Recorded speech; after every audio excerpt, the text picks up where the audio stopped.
Hello, you're welcome to this episode of the BCH podcast, the fifth episode in this series, You and Biochemistry. It's our final episode for this season, and I'm so excited because we started from Nigeria versus biochemistry, then we moved down to the biochemistry of Christmas, then we moved to branches in biochemistry, and then to careers in biochemistry. It has really been an amazing one, but the most amazing thing about this podcast is you, the audience. You guys have stuck with us from the very beginning to this present moment. Thank you so much for being an amazing audience. I can really feel the wonder we're going to bring you in season two. It's going to be amazing. I tell you, it's going to be amazing. Oh, just before we begin, let me give you this scenario, just this scenario, and I promise you that you've definitely seen this scenario before play out. So, your parents sat you down in the middle of the night. It usually happens in the middle of the night, just the night before you resume university or let's say secondary school. They sat you down and then they admonished you about how you should behave in school, how the school is not a pleasant place for everyone, and that's what we're going to be talking about. We are going to give you hints on how to balance your school life and every other thing. You know, how to balance your academics and your life outside of school, how to balance everything in this episode. So you have to stay with us to the end of this episode. Okay, here with me today is David. I won't be having Kofuola with us today. It's really I miss her. Okay, we all miss her. Okay, so we're having David here today. Please, David. Hello. Kofu went on an outreach. I'm here filling in for her. I can assure you by the end of this episode, you'd love my voice also. Yes, and I'm Tubbs, as you have been here since the very beginning. All right, so your expectation before school. What did you expect that the university would be like? Personally, I expected that I would just start biochemistry straight away. I would just start with BCH 101 or whatever and just go directly into school, and maybe I would have it easy, then come to Easy. class and I'll be taught by my lecturers, and then I will The read, I will dream just life. pass my exam. It was fantastic, basically, I will tell you, because moving from a school that you have to go from 8 to 2 to 3 or 6, whatever, and when you meet your teachers come on time, they come to teach you, to transition into a school whereby you literally are the one chasing the lecturers. Actually, yes. So it might be disorienting, and you might find it hard to actually balance. I'm speaking to those in school right now.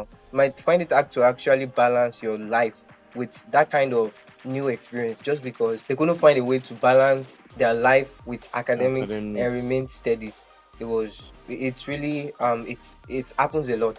So this episode is about us explaining how you would balance your life and your academics. Okay, we understand that in a day we just have 24 hours. So David, what can you say about how students are being oblivious to the passage of time blindness, Time basically? blindness. Well, this one we know is majorly for 100 level students and maybe 200 level students, but definitely it cuts across all levels. It happens to so many because they don't know how it works. See, the fact is going to remain that no matter your commitments, there are and will always be only 24 hours in a day. It can increase and it can reduce. University studies alone can consume a significant portion of this time. In many Nigerian universities, students can have lectures scheduled from 7 a.m. to 6 a.m., potentially taking up to 11 hours of their day. Look at that distance. And we've gotten the fact that a student typically spends 6 to 7 hours in lectures daily from research, amounting to 30 to 35 hours per week, excluding any Saturday classes. So that's actually how much time a student spends in classes already in a week and each day. Now, a high achieving student, and by high achieving students, I mean a student that is performing very wonderfully in academics, is expected to dedicate 3 to 5 additional hours daily to personal study. That makes sense. Each day you are expected to study for a number of hours, but we are giving you now that research has shown it should be 3 to 5 hours. So have that at the back of your mind. Consequently, now, a top performing student may end up spending 9 to 12 hours per day solely on academics, adding that 6 to 7 hours for classes and 3 to 5 hours for your personal reading. That sums up to 9 to 12 hours each day on academics.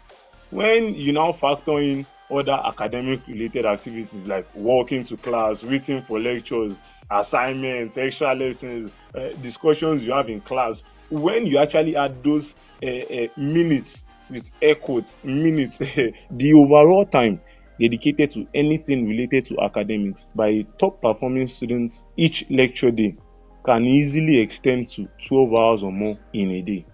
Can you see that? About 12 hours that you spend as a top performing student, as a first class student, and not just 4.5, 4.6 first class. I mean 5.0 students. You should spend about 12 hours per day on anything academics on a lecture day. The whole purpose of this episode is for you to know how, even with that 12 hours, you'll still be able to balance everything you need to balance. You'll still be able to do everything you need to do. And you'll be able to maximize that 12 hours that it would not necessarily need to be 12 hours before you can get the benefits of doing academic related activities for 12 hours.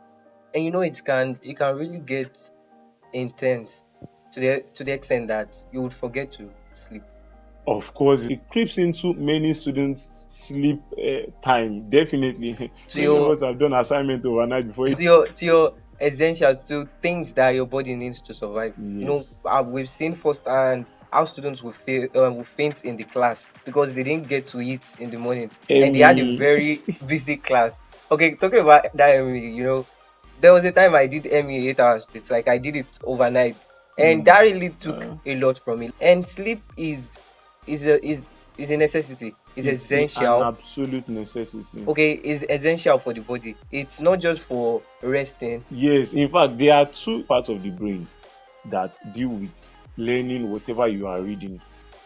The second part is the integral part. It's called the neocortex. Everything you read during the day enters the neocortex at night when you are sleeping.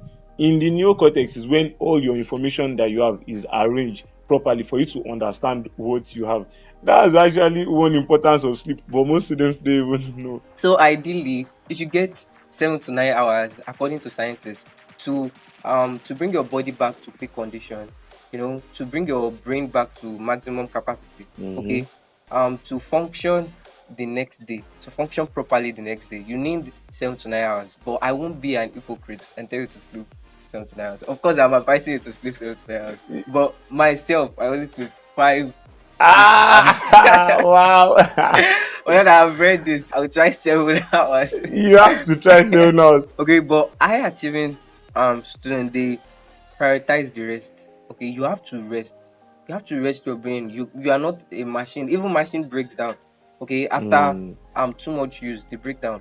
Sleeping less than 6 hours, according to science, it affects your memory. Just find out that you can't really store long-term information. Maybe you read, then after a while you just start forgetting. Maybe it's because of that sleep. And some students will say, I just don't retain much so easily. I used to forget easily. Yeah. Meanwhile, they just don't sleep well. And also, don't overdo your sleep. I had a roommate then. That roommate would sleep 12 hours a day. Sleeping Beauty himself. He would sleep all day, and I'll be like, bro, how do you manage to sleep this long? Wow. But this affects you, okay? It affects your productivity, and it might make you feel sluggish.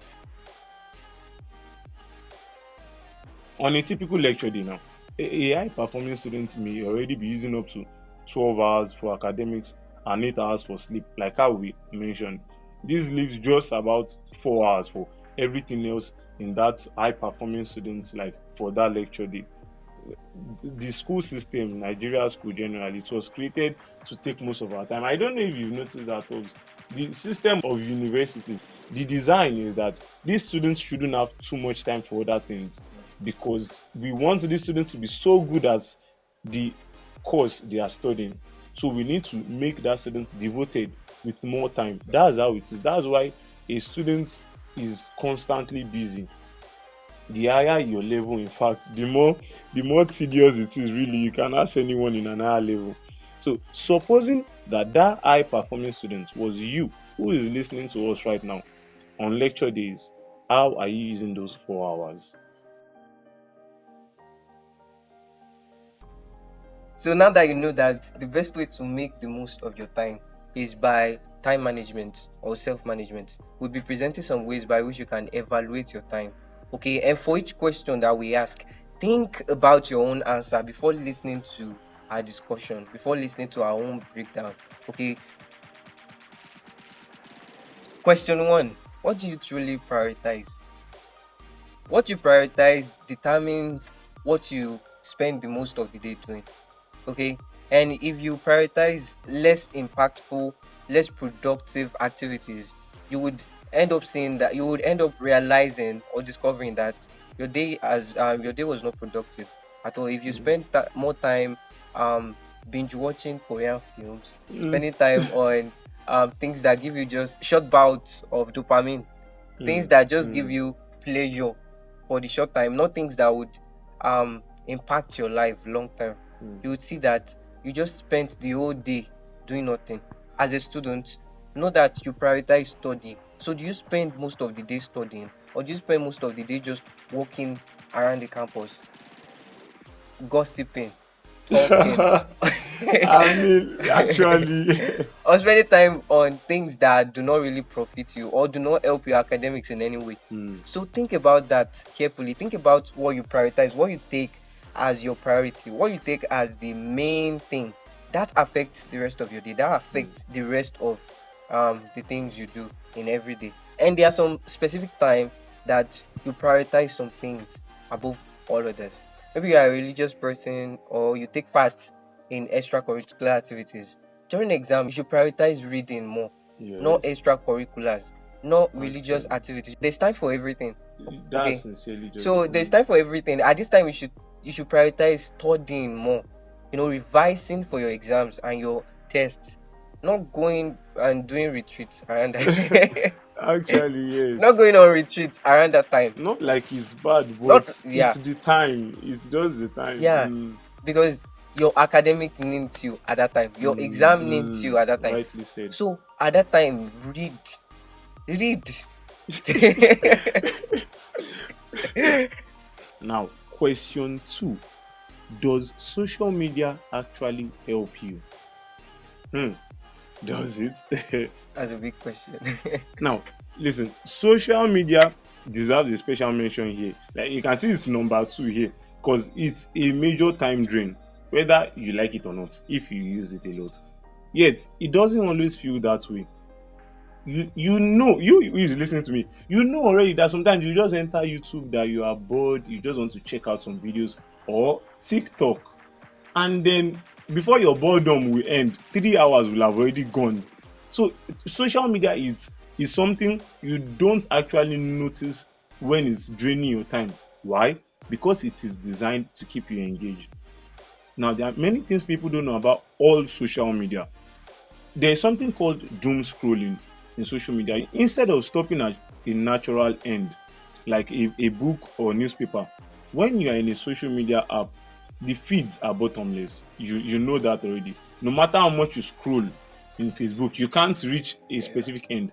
It was years ago that there was such an end that you now have to refresh again, but now it's a concept in software engineering known as infinite scrolling. You can't find the end. No matter how much you swipe in TikTok, you can't see the last video. It's not possible. Look, there are psychologists and mathematicians actively working in every social media company you know, because whosoever owns that social media, they don't want you to leave their app when you enter it. That's the whole idea. They make money by you stuck to your screen, so they will make sure you are stuck to your screen. Next is also intensely personalized feeds. You see, when you like a video, later on when you come back to that social media, that's what you are going to be fed on and the likes.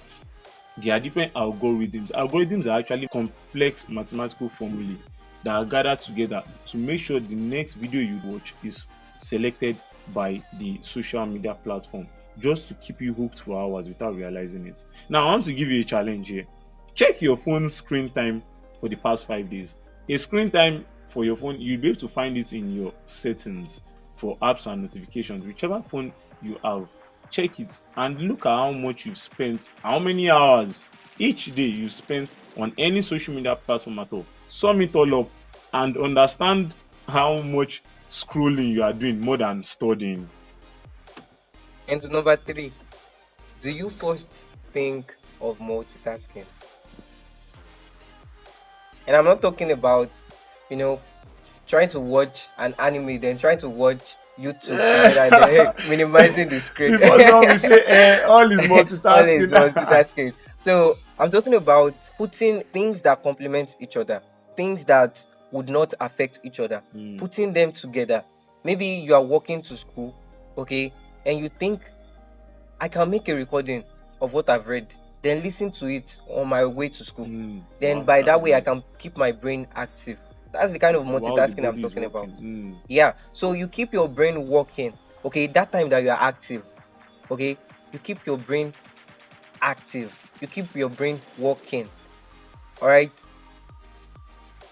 And sometimes, so there are some classes that are boring, that they are innately boring. They are just boring. You say No they are matter. just boring. They are those classes, definitely. They're just boring. Like my yesterday's class. Yeah.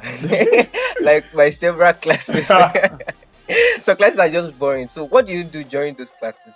Do you just sit and sleep off, or just stare at the lecturer? You are not understanding anything. You are just staring. So by that time you have to be in class, but you don't understand what the lecturer is talking about. And no matter how you pay attention, you just don't find it easy to understand. So why not take out another book?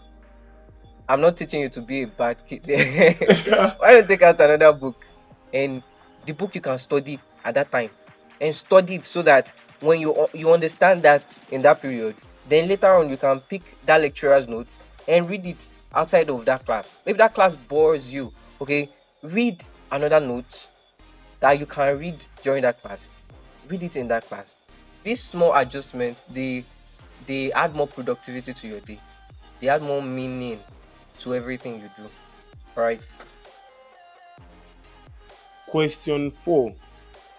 Do you make daily task lists? Do you? Daily task lists, they are also generally known as to-do lists.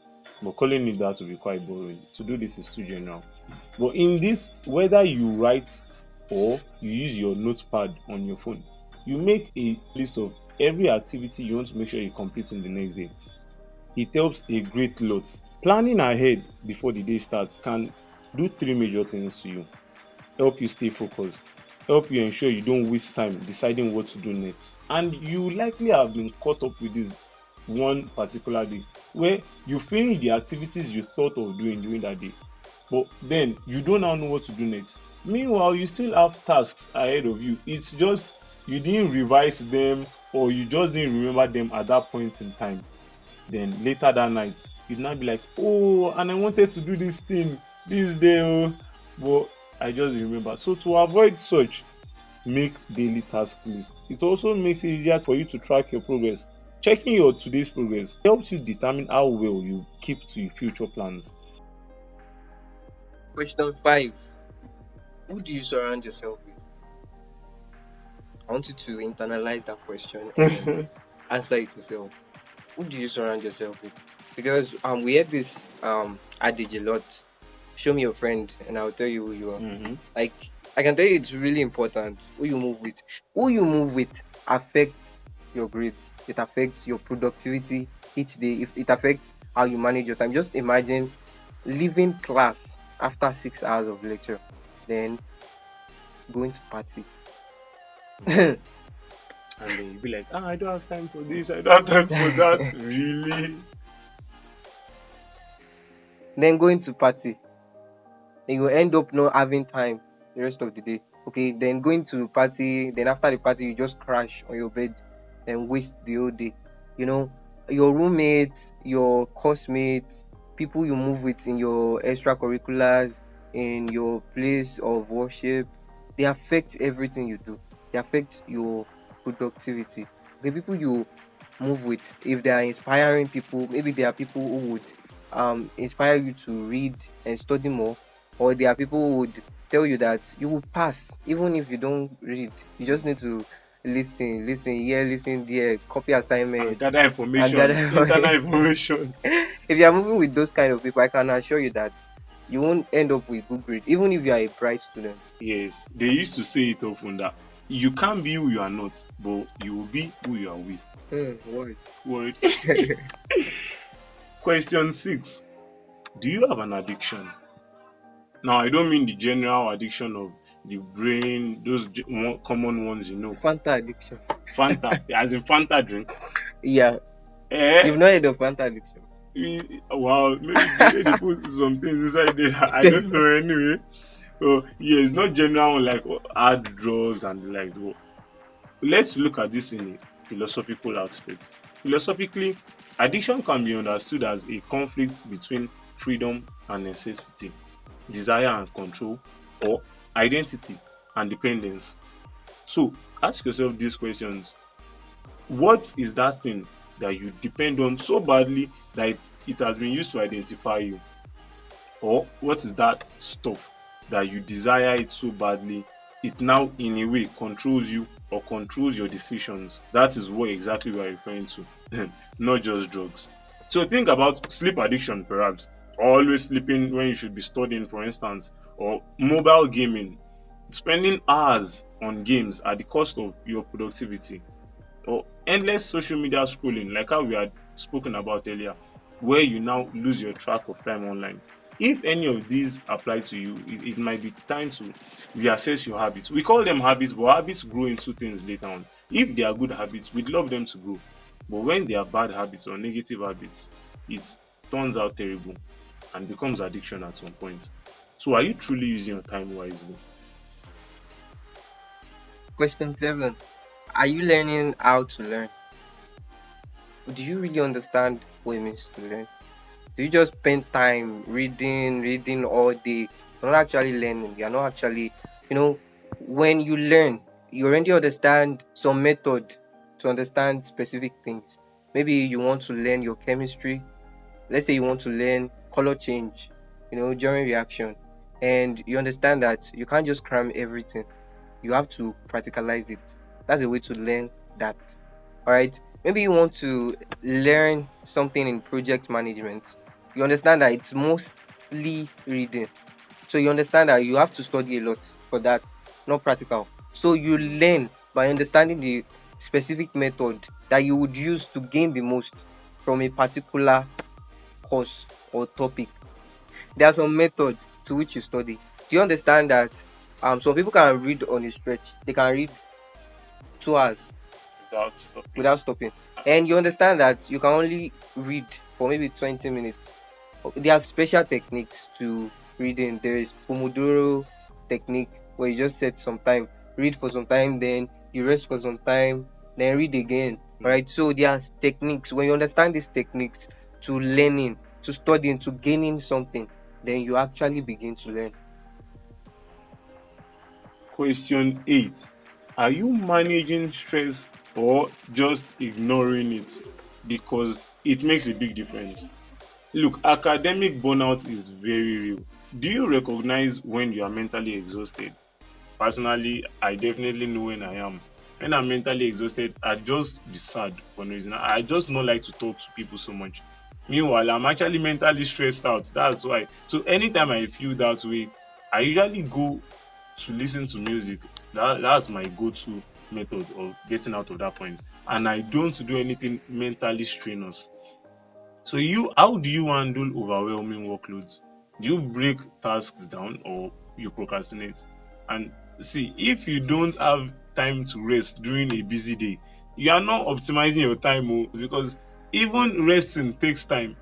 Let me define productivity in the actual way it is. Philosophically, productivity is the purposeful and efficient transformation of potential into meaningful action or creation. So, sleeping itself is something very productive if you follow that definition. Then, if you say you want to leave out sleep because of overwhelming workload, you are not being productive. That's basically the meaning. When it comes to choosing between procrastination and mental fatigue, please choose procrastination. I know you are usually told very frequently that procrastination is not good, but in this scenario, if your mental health depends on it, choose procrastination. Balance productivity with mental well-being. Question 9. Are you developing the relevant skill? Hmm. Things that actually just take away most of your time without adding to you. Okay, so what do you put in their stead? So you develop skills. You develop skills that can help your course. Develop skill that can help what you are studying in school. Your And career. at large, help your life, help your productivity. So you don't just spend those times that are free. That there's specific days in the week that are lecture busy, and there are some other days that they are just free. And Yes, we all have those so days. those times, what do you spend them on? Gain skill, gain value. We've talked about value a lot on this show. It's all we speak Yeah. about actually. So use that time to gain more skills. Use that time to gain things that would add value to yourself, that would add value to what you are studying. Maybe things that will make what you are studying easier for you to comprehend, or things that will just help your life. Question 10. After these 9 questions we've already asked you, ask yourself one more time. Are you truly in control of your time? At the core of everything we've mentioned, academics, productivity, distractions, priorities, there is one fundamental truth that you'll have known by now. If you don't control your time, something or someone will. Look, you need to decide how your day unfolds. Don't just go with the flow. Don't intentionally structure your time, because believe me, no one is going to do that for you. Don't just be the one who only reacts to circumstances. Again, the reality is time will always be spent, whether you direct it somewhere or not. If you don't take charge of your time, you will always feel rushed, you will always feel overwhelmed, and you'd always feel unfulfilled. Then you'd always ask yourself the question, "Oh, why are these days going so fast and I don't actually have a track record of productivity?" But when you master your time, you definitely do take control of your future. We've been talking on topics, things that actually affect your productivity. So let's just recap in simple terms. How do you take full control? First, have a daily plan. Know what you want to accomplish before the day starts. Have a set of to do for the day. And number two, be intentional. Whatever you want to do, maybe it's studying, maybe it's acquiring a skill, you have to be intentional about it. Don't do it passively. You won't gain anything You won't gain anything. learning anything passively. Okay, then guard your focus. Treat distractions as enemies of your success. Maybe when you want to study, don't let that talkative friend be with you. Don't even have a talkative friend if possible.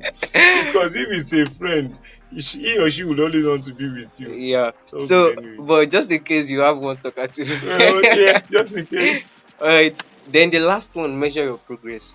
Of course, measure your progress. Count your blessings. All right. So it tells you how far you've gone. So measure your progress. Look back weekly. Are you moving forward or just busy? At the end of the day, the difference between a high achieving student and an average one is not intelligence. It's who is truly in control of their self and their time.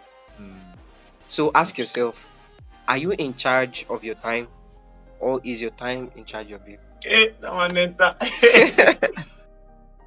So I hope that with all we said, we've been able to understand that the difference between you and that first class student is not that you are not intelligent. It's because they manage their time better than you do. All right. So I hope you gained something from that, and I'm so excited to announce to you our season 2. Our season 2 coming up. We are officially done with season 1. Yes, sir. Yeah. And our season 2 is Yes. gonna be information packed, it's gonna be entertainment packed, and we're gonna be doing a lot of things. We're gonna be going outside to interview people. Yes, we are So going to be speaking to lecturers actually. We are going to be interrogating lecturers for you. We are going to be interrogating first class students for you. We are going to be doing everything you need for you. That is why this podcast is for us to do what you need for that your academic success and that your fulfilling life in biochemistry and generally in science. Shout out to Koforola. I miss you. We actually do. Shout out to We'll see her Koforola. in season 2, episode 1 Yeah, we anyway. definitely see her. And shout out to our researchers, our content planners, and everyone who made this episode possible. Thank you so much, and see you in the next one. Remember, Jesus loves you. Bye.